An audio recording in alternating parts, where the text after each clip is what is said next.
கள்ளநோட்டு புழக்கம் நாட்டின் பொருளாதாரத்தையே பாதிக்கும் என்கின்றனர் பொருளாதார நிபுணர்கள். கள்ளநோட்டுகள் புழக்கத்தை தடுக்க மக்களிடையே விழிப்புணர்வை ஏற்பட வேண்டும் என்ற கருத்தும் வலியுறுத்தப்படுகிறது. நாட்டை அச்சுறுத்தும் விஷயங்களில் ஒன்றாக உள்ளது கள்ளநோட்டுகள் புழக்கம்.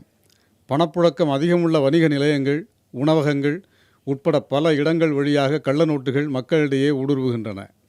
இந்த கள்ளநோட்டுகளால் பணவீக்கம் அதிகரித்து அதன் காரணமாக சாதாரண ஏழை நடுத்தர மக்கள் பாதிக்கும் நிலை ஏற்படும் என எச்சரிக்கின்றனர் பொருளாதார நிபுணர்கள்.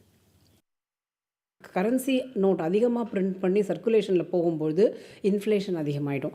அதனால் அது இன்ஃப்ளேஷன் அதிகமானால் அதோடைய சைடு எஃபெக்ட்ஸ் எல்லாமே பொருட்களின் விலை அதிகமாகிறது, மக்கள் பாதிக்கப்படுவாங்க. இதனால் மெயினாக கரண்ட் அக்கௌண்ட் டெஃபிசிட்டும் அதிகமாகிடும்.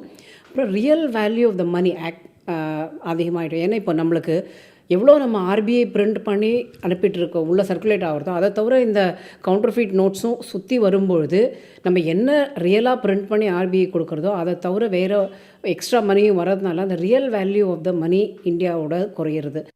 வளர்ந்த நாடுகளில் பணப்புழக்கம் குறைவாக இருப்பதால் அங்கு கள்ள நோட்டுகள் பெரிய அளவில் இல்லை என சொல்லப்படுகிறது. இந்தியாவை பொறுத்தவரை சீனா, பாகிஸ்தான், வங்கதேசம், நேபாளம் வழியாக கள்ள நோட்டுகள் ஊடுருவுவதாக நிபுணர்கள் எச்சரிக்கின்றனர். கள்ள நோட்டுகள் தொடர்பாக மக்களும் விழிப்புணர்வு அடைவது அவசியம் என்ற கருத்தும் முன்வைக்கப்படுகிறது. எங்கேருந்து கலெக்ட் பண்ணுறீங்களோ அவங்கக்கிட்ட கேஷ் கலெக்ட் பண்ணும்போதே நீங்கள் இதை செக் பண்ணிவிட்டு கலெக்ட் பண்ணுங்க. இந்த 3-4 மெத்தட்ஸ் இருக்குது. 500 ரூபாய் நோட்டை எடுத்தாலும் சரி, 1000 ரூபாய் நோட்டை எடுத்தாலும் சரி, அதில் முக்கியமான ஒரு 4-5 அம்சங்கள் நம்மளுடைய விஷுவல் ஐஸ்க்கே பார்க்கக்கூடிய அளவில் நேரை வச்சு பார்க்குறது, டில்ட் பண்ணி பார்க்குறது, அந்த மாதிரி சில விஷயங்கள்லாம் இருக்கிறது.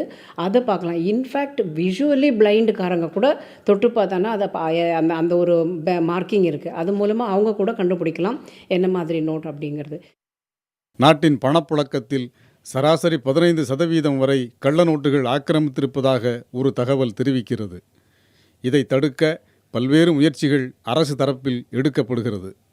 எனினும் சுற்றுலா தலங்கள் மற்றும் எல்லை பகுதிகளிலும் கண்காணிப்பை தீவிரப்படுத்த வேண்டும் என்கின்றனர் பொருளாதார நிபுணர்கள். கள்ளநோட்டு கண்காணிப்பு குழு தங்களுடைய பணியை தீவிரப்படுத்த வேண்டும். குறிப்பாக அண்டை நாடுகளிலிருந்து இந்தியாவுக்குள் வரும் நபர்களை தீவிர கண்காணிப்புக்கு பிறகு உள்ளே அனுமதிக்க வேண்டும். இவற்றை செய்வதன் மூலமாக கள்ளநோட்டை கட்டுக்குள் கொண்டு வர வேண்டும் என்பதுதான் பொருளாதார நிபுணர்களின் கருத்தாக இருக்கிறது. புதிய தலைமுறைக்காக ஒளிப்பதிவாளர் மாரியப்பனுடன் வேல்சங்கர்.